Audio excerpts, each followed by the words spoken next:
3 miles off the coast, our fish finder showed something the size of a bus.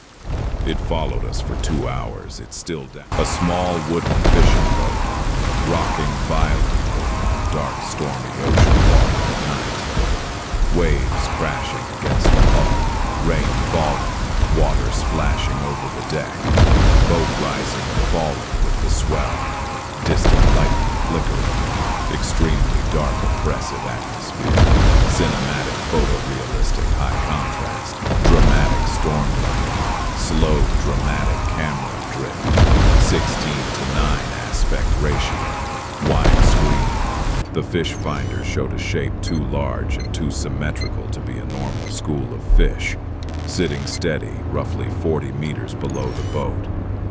Amin joked it was probably a whale passing through. Nothing unusual for that time of year. But whales move. This shape didn't, not at first. It simply sat there, directly beneath them as if waiting. Then gradually it began to move, matching their boat's speed almost exactly, staying at the same depth, the same distance below the hull, no matter how Hitchum adjusted their course. They changed direction sharply, twice, testing it. Both times within less than a minute, the shape corrected itself, resuming its position directly beneath them, patient and unhurried. Amin, usually calm on the water after decades of experience, went quiet and suggested firmly that they head back to shore early that night. The trip back felt longer than it should have. The shape stayed with them the entire way, never surfacing, never straying more than a few meters from directly under the hull. At one point, nearing the halfway mark back to shore, the boat's engine sputtered briefly, losing power for almost 30 full seconds, drifting silently in open water. In that silence, both men heard something neither could fully explain. A low, resonant groan carrying up through the hull itself, deep and prolonged, unlike any sound either of them had heard on the water before in 15 years of fishing. The engine caught again. They didn't speak the rest of the way back, both watching the fish finder in silence as the shape trailed them, unhurried, all the way to within a few hundred meters of the harbor entrance, where it finally, gradually, faded from the display.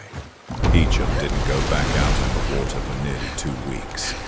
When he finally did, everything seemed normal.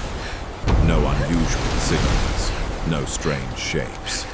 Nothing but ordinary fishing for weeks afterward. But something had changed on land. Late at night, from his house near the harbor, Hitchum began hearing, faintly, the same low groaning sound, carried on the wind from the direction of the water.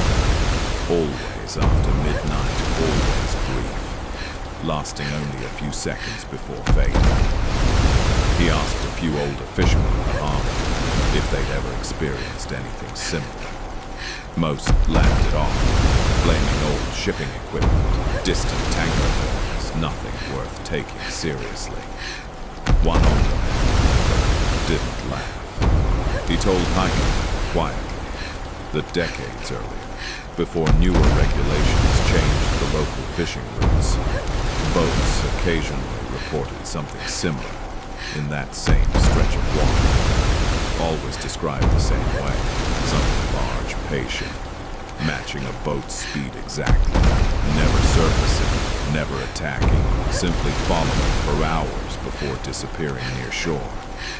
No one had named. Most crews who experienced it, according to the old man, simply avoided that stretch of water afterward, rarely spoke about it again.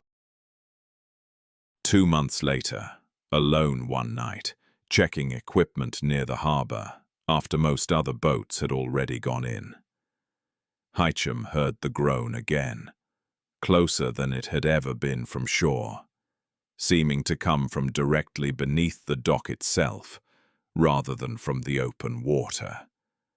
He looked down into the dark water beneath the dock, For just a moment, something pale and enormous shifted beneath the surface, visible only as a shape, gone before he could focus on any real detail, disturbing the water enough to rock the dock gently beneath his feet.